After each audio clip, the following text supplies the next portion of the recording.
Hi everyone, welcome back to my channel. UPSC is easy. We're going to continue with chapter Fundamental Rights and today we're going to do article number 15. Before we start with the lecture, मैं आपको बताऊंगी कि आप अपनी लक्ष्मीकांत को खोल लीजिए. आपके पास PDF हो चाहे हार्ड कॉपी हो, उसको आप साथ में पढ़ते रहिए. अभी जो मेरे सामने डॉक्यूमेंट है ये एक्चुअली MEA की वेबसाइट पे पब्लिश डॉक्यूमेंट है, बट मैं चाहती हूँ कि आप अपनी लक्ष्मीकांत को साइड बाय साइड पढ़िए क्योंकि हम उससे डिटेल में कर रहे हैं. हम जो एडिशन यूज कर रहे हैं लक्ष्मीकांत का वो 7th एडिशन है जो कि लेटेस्ट एडिशन है. आर्टिकल 15 पे आते हैं. आर्टिकल 15 बोल रहा है prohibition of discrimination on certain grounds. ठीक है, prohibition of discrimination on certain grounds. अब ये ग्राउंड्स क्या है? Religion, race, caste, sex, place of birth. अच्छे से देखते हैं क्या कह रहा है article 15. A1. The state shall not discriminate against any citizen on the grounds only of religion, race, caste, sex, place of birth or any of them. क्या मतलब है? यहाँ पे आपको 2-3 वर्ड्स पे ध्यान देना है. State shall not discriminate against any citizen on the grounds only of religion, race, caste, sex, place of birth or any of them. सबसे पहले तो डिस्क्रिमिनेट वर्ड का मतलब, ये एक नेगेटिव कोनोटेशन में यूज किया हुआ वर्ड है. मतलब कि आप एडवर्स डिस्टिंक्शन नहीं करेंगे. ठीक है, ऐसा डिस्टिंक्शन नहीं करेंगे जिससे अनफेवरेबल सर्कमस्टांस में आप डालें. ठीक है, अनफेवर करें किसी को दूसरों से, ऐसे डिस्टिंग्विश नहीं करेंगे आप. ठीक है, तो ये नेगेटिव कॉनोटेशन में यूज करने वाला वर्ड है. ठीक है, सिर्फ डिस्टिंक्शन नहीं हो रहा है, डिस्टिंक्शन के बेसिस पे आप किसी के साथ गलत कर रहे हो, उसको डिस्क्रिमिनेशन बोलते हैं. ठीक है, राइट. अगर आप कास्ट स्टेट करें, बताएं कि आप सर्टेन कास्ट के हैं, कोई और किसी और कास्ट का है, वो डिस्क्रिमिनेशन नहीं है. बट उस कास्ट के बेसिस पे अगर आप बोले कि आप ये मत छूइए, तो वो डिस्क्रिमिनेशन है क्योंकि आप किसी को किसी को रिस्ट्रिक्ट कर रहे हो कोई एक्शन से. आप बोल रहे हो कि वो ये नहीं कर सकते. ठीक है, नेगेटिव चीज कर रहे हो आप, तो उसको डिस्क्रिमिनेशन बोलते हैं. तो ये एडवर्स डिस्टिंक्शन है. ठीक है, state shall not discriminate against any citizen on the grounds of religion, race, caste, sex, place of birth and any of them और एनी ऑफ देम. यहाँ पे एक इंपॉर्टेंट वर्ड है ओनली ऑफ. ओनली ऑफ जो यहाँ पे word है उसका सिंपल मीनिंग यही है कि प्रोहिबिशन सिर्फ इन ग्राउंड्स के बेसिस पे है डिस्क्रिमिनेशन का. अगर कोई और ग्राउंड्स है ऑफ डिस्क्रिमिनेशन वो प्रोहिबिटेड नहीं है इस आर्टिकल के थ्रू. इस आर्टिकल के थ्रू सिर्फ religion, race, caste, sex, place of birth के बेसिस पे डिस्क्रिमिनेशन ही प्रोहिबिटेड है थ्रू आर्टिकल 15(1). इतना क्लियर है? इतना क्लियर है? अनदर वर्ड जो यहां पे है, ठीक है, वो है स्टेट. यहां प्राइवेट इंडिविजुअल की बात नहीं कर रही है. ठीक है, तो एक्चुअली में डिस्क्रिमिनेशन बाय स्टेट नहीं हो सकता. यहां पे प्राइवेट इंडिविजुअल की बात नहीं की गई है. इस प्रोविजन में डिस्क्रिमिनेशन बाय स्टेट नहीं हो सकता. स्टेट डिस्क्रिमिनेट नहीं कर सकती on the basis of this. इतना क्लियर है? राइट? इतना तो क्लियर हो गया होगा. करेक्ट? और चीजें देखते हैं. यहां पे एक और चीज जो लिखी हुई है, सिटीजन. सिटीजन दिख रहा है? आर्टिकल 14 में ऑल पर्सन्स लिखा हुआ था, ध्यान से देखो. आर्टिकल 15 में सिटीजन लिखा हुआ है. तो जो आर्टिकल 15 है ये एक्चुअली सिर्फ सिटीजन्स के लिए है, नॉट फॉर फॉरेनर्स. ठीक है, आर्टिकल 15 फंडामेंटल राइट्स जो है सिर्फ सिटीजन्स के पास अवेलेबल है, फॉरेनर्स के पास अवेलेबल नहीं है. क्लियर है इतना? आर्टिकल 14 अवेलेबल था, ठीक है। लेकिन किन के लिए अवेलेबल था article 14? Citizens plus foreigners except enemy aliens, वो हम देख लेंगे, बट अभी हम 15 आर्टिकल की बात कर रहे हैं, तो ये सिर्फ सिटीजन के लिए अवेलेबल है। ओके, इतना क्लियर है? सेकंड अगर हम प्रोविजन देखें आर्टिकल 15 का, फर्स्ट प्रोविजन तो हमने देख लिया, जो कि स्टेट डिस्क्रिमिनेट नहीं कर सकता सिटीजन पे, सिटीजन को डिस्क्रिमिनेट नहीं कर सकता only on grounds of religion, race, caste, sex, place of birth. ये हमने फर्स्ट प्रोविजन देखा। सेकेंड प्रोविजन देखने वाले हम। सेकेंड प्रोविजन बोल रहा है, just a second, hold on. Second provision बोल रहा है कि no citizen shall on the grounds only of religion, race, caste, sex, place of birth, be subjected to any disability, liability, restriction or condition with regard to। मतलब ये जो grounds दिए हुए हैं, ठीक है, ये ग्राउंड्स के बेसिस पे कोई भी सिटीजन को आप सब्जेक्ट नहीं कर सकते टू डिसेबिलिटी, या उसे रिस्ट्रिक्ट नहीं कर सकते with regard to what? Access to shops, ठीक है, public restaurants, hotels and places of public entertainment, ठीक है।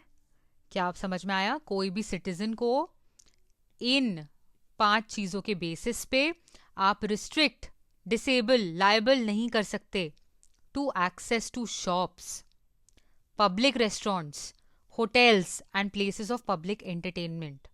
आप ये नहीं बोल सकते हो कि कोई सर्टेन कास्ट का है, सर्टेन रिलीजन का है, तो वो ये पब्लिक प्लेस या पब्लिक एंटरटेनमेंट या पब्लिक रेस्टोरेंट को एक्सेस नहीं कर सकता, ठीक है। आर्टिकल 15 सेकेंड प्रोविजन है ये, समझ रहे हो आप? इतना क्लियर है? इतना तो इजी है। बी क्या है इसका? ए पार्ट हमने कर लिया। Use of wells, tanks, bathing ghats, roads, places of public resort maintained wholly और partly out of state funds और dedicated to the use of general public. क्या मतलब है इसका? जो अबव मेंशन्ड क्राइटेरियाज हैं, जिसमें हमने क्या क्या देखा है बताओ? रेस है, रिलीजन है, कास्ट है, और क्या है? प्लेस ऑफ बर्थ है, ठीक है, और सेक्स है। इसके बेसिस पे कोई भी सिटीजन को आप डिसेबल नहीं कर सकते, रिस्ट्रिक्ट नहीं कर सकते from use of wells, tanks, bathing ghats, roads, places of public resort maintained. कौन सी ये जगह है जो मेंटेन्ड है? होली, पूरी तरीके से या फिर पार्टली बाय स्टेट फंड्स, और dedicated to the use of general public, general public के लिए जो डेडिकेटेड है। क्लियर हुआ इतना? क्लियर हुआ? अभी जब हमने क्लॉज 1 पढ़ा, प्रोविजन 1 पढ़ा, ये राइट 15(1), यहां पे स्टेट की बात कर रहा है कि स्टेट डिस्क्रिमिनेट नहीं करेगा। जब आप 2 पढ़ते हैं प्रोविजन, तो नो सिटीजन दिया हुआ है, स्टेट नहीं दिया हुआ है। मतलब प्राइवेट इंडिविजुअल्स और स्टेट दोनों, प्राइवेट इंडिविजुअल्स एंड स्टेट दोनों ही ये टाइप का डिस्क्रिमिनेशन नहीं कर सकते, ठीक है। ये टाइप का डिस्क्रिमिनेशन दोनों नहीं कर सकते, ठीक है, प्रोहिबिटेड है। क्लियर? इतना क्लियर है? राइट? इतना क्लियर है ना? Right, this is clear, easy है ये इतना। एक और चीज अब हम देखते हैं, 15 का थर्ड प्रोविजन, आर्टिकल 15 का थर्ड प्रोविजन क्या कहता है? आर्टिकल 15 का थर्ड प्रोविजन बोल रहा है कि nothing in this article shall prevent the state from making any special provisions for women and children. मतलब वुमेन और चिल्ड्रन के लिए स्पेशल प्रोविजन स्टेट बना सकता है। ये आर्टिकल स्टेट को स्पेशल प्रोविजंस वुमेन और चिल्ड्रन के लिए बनाने के लिए नहीं रोकता। ओके अगर आप फोर्थ पॉइंट देखें इस 15th आर्टिकल का फोर्थ प्रोविजन, तो वो कहता है नथिंग इन दिस आर्टिकल और clause 2 of article 29 shall prevent state from making any special provisions for advancement of any socially, educationally backward classes of citizens or scheduled caste or scheduled tribes। क्या मतलब है कि ये जो provisions हैं जो आपने पढ़े और जो आप प्रोविजन आगे पढ़ने वाले हैं 29 आर्टिकल में, वो स्टेट को नहीं रोकता from making special provisions for advancement of socially and educationally backward classes of citizens और शेड्यूल कास्ट और शेड्यूल ट्राइब्स। क्यों नहीं रोकता? हमने यहाँ डिस्क्रिमिनेट का मतलब पढ़ा ना, ये तो नेगेटिव कॉनोटेशन में यूज हो रहा है। नेगेटिव है ना ये वर्ड, कि आप नेगेटिवली किसी को ऐसे नहीं करोगे कि ये इस कास्ट के हैं, ये इस रिलीजन के, इस रेस के हैं, तो अब ये नहीं कर सकते। ठीक है, नेगेटिव कॉनोटेशन है। यहां पे जब आप बात कर रहे हो कि special provisions for women and children, schedule caste, educationally backward citizens and schedule tribe, तो यहां पे स्टेट एफर्मेटिव एक्शन की बात कर रहा है, पॉजिटिव एक्शन की बात कर रहा है, लोगों को बढ़ाने की बात कर रहा है, नेगेटिव वे में डिस्क्रिमिनेट करने की बात नहीं कर रहा है। जहां पे लैकिंग है उसको इंप्रूव करने की बात कर रहा है स्टेट। इतना क्लियर है? ओके राइट, इतना क्लियर हो चुका है? ठीक है, और देख लेते क्या है। सो एक्चुअली में अगर आप देखें आर्टिकल 15 के एक्सेप्शंस, तो स्टेट जो है वो परमिटेड है to make special provisions for women and children. Example क्या हो सकता है? जैसे reservation of seats for women in local bodies, या फिर फ्री एजुकेशन फॉर चिल्ड्रन। आप ये थोड़ी बोल सकते हो कि आप चिल्ड्रन के साथ डिस्क्रिमिनेट कर रहे हो क्योंकि आप उनको फ्री एजुकेशन दे रहे हो। नहीं, ये तो एफर्मेटिव एक्शन है, आप उनको ऊपर बढ़ाने की कोशिश कर रहे हो। आप ये थोड़ी बोल सकते हो कि आप वुमेन को लोकल बॉडीज में रिजर्वेशन दे के उनके साथ डिस्क्रिमिनेशन कर रहे हो। नहीं, it's not a negative distinction at all, adverse distinction है ही नहीं वो, इसलिए हमने सबसे पहले डिस्क्रिमिनेशन देखा वर्ड उसमें। ठीक है, सेकेंड एक्सेप्शन की अगर आप बात करें तो आप देखेंगे कि state is permitted to make any provision for advancement of any socially educationally backward classes और for scheduled caste and scheduled tribes. अभी हमने देखा, ठीक है, फोर्थ क्लॉज था वो, फोर्थ प्रोविजन था, राइट, ये था वो प्रोविजन, राइट। एग्जाम्पल क्या है इसका? एग्जाम्पल है फी कंसेशंस, एजुकेशनल इंस्टीट्यूशंस में आप देखते हैं सर्टेन कास्ट को होता है, ठीक है, वो अफर्मेटिव एक्शन है, राइट, ओके। इसके अलावा the state is empowered to make any special provision for advancement of any socially and educationally backward classes or scheduled caste or scheduled tribe regarding their admission to educational institutions।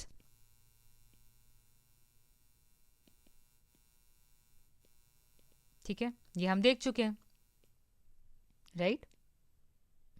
ये जो educational institutions हैं इसमें private institutions भी included हैं, whether they are aided or unaided by state। ठीक है, लेकिन exception यहां पे क्या है? Minority educational institutions. क्या बोला मैंने बोला आर्टिकल 15 का एक एक्सेप्शन है कि स्टेट एम्पावर्ड है कि वो स्पेशल प्रोविजन बना सकता है for advancement of socially and educationally backward classes for scheduled caste और scheduled tribes regarding admission to educational institutions. और ये जो एजुकेशनल इंस्टीट्यूशंस हैं जिनमें एडमिशन की बात की जा रही है बैकवर्ड क्लासेस की, उनके लिए स्पेशल प्रोविजंस हैं, उसमें प्राइवेट इंस्टीट्यूशंस भी इंक्लूडेड हैं। लेकिन इसमें कौन से इंस्टीट्यूशंस इंक्लूडेड नहीं होंगे? जो माइनॉरिटी एजुकेशनल इंस्टीट्यूशंस हैं। ओके, ठीक है, ओके, इतना क्लियर है? ओके, ये शायद आपको आर्टिकल 15(5) में मिलेगा, ये रहा। Nothing in this article or subclause G of clause 1 of Article 19 shall prevent state from making any special provision by law for the advancement of socially and educationally backward classes, scheduled caste or scheduled tribes, insofar as such special provisions relate to their admission to educational institutions, including private educational institutions, whether aided or unaided by state, other than minority educational institutions referred to clause 1 of Article 30. ठीक है, समझ गए? जो मैंने अभी आपको समझाया ये वही था. तो हमने कर लिए हैं first provision, second, third, fourth and fifth provision of this article. Clear है? इतना क्लियर है ना? इसके साथ एक 15(6) भी है, वो यहाँ पे मेंशन नहीं है. मैं आपको बता देती हूँ, इजी है, आपको पता है, अभी कर लेंगे हम.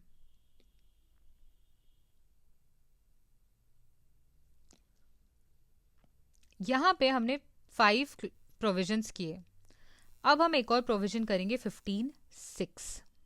ठीक है, 15(6) कहता है कि स्टेट एम्पावर्ड है to make special provisions for the advancement of economically weaker sections. ठीक है, स्टेट एम्पावर्ड है कि वो स्पेशल प्रोविजंस बनाए for the advancement of economically weaker sections. Further state को अलाउड है कि वो प्रोविजन बना सकते हैं for reservation up to 10% of seats for such sections. मतलब ईडब्ल्यूएस के लिए 10% सीट का रिजर्वेशन, अप टू 10% सीट का रिजर्वेशन दे सकती है state in admission to educational institutions, including private institutions. ठीक है, वेदर एडेड और अनएडेड बाय स्टेट. एक्सेप्शन क्या है यहाँ पे? Minority institutions. ठीक है, ये जो 10% है जो ईडब्ल्यूएस को मिलेगा, ये in addition to already existing जो आपका कोटा है रिजर्वेशन का, उसके ऊपर है. ठीक है, this reservation is of up to 10% would be in addition to the existing reservations. ठीक है, for this purpose economically weaker section would be notified by state from time to time. ठीक है, फैमिली इनकम के basis पे. इतना clear है? Right? ठीक है, तो ये 15(6) है. क्या कह रहा है?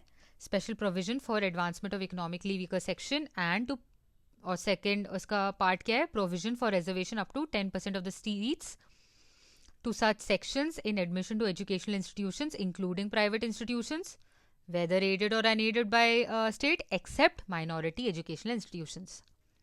ये जो प्रोविजन है यहाँ पे नहीं दिया हुआ है.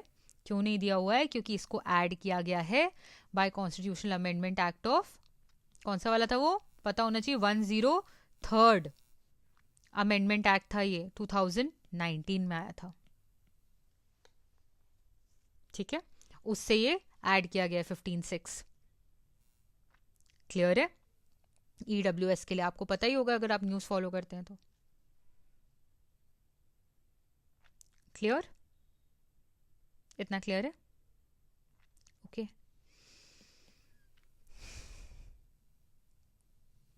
और क्या देखा जाए? एक रिजर्वेशन ऑफ ओबीसी भी कर लेते हैं.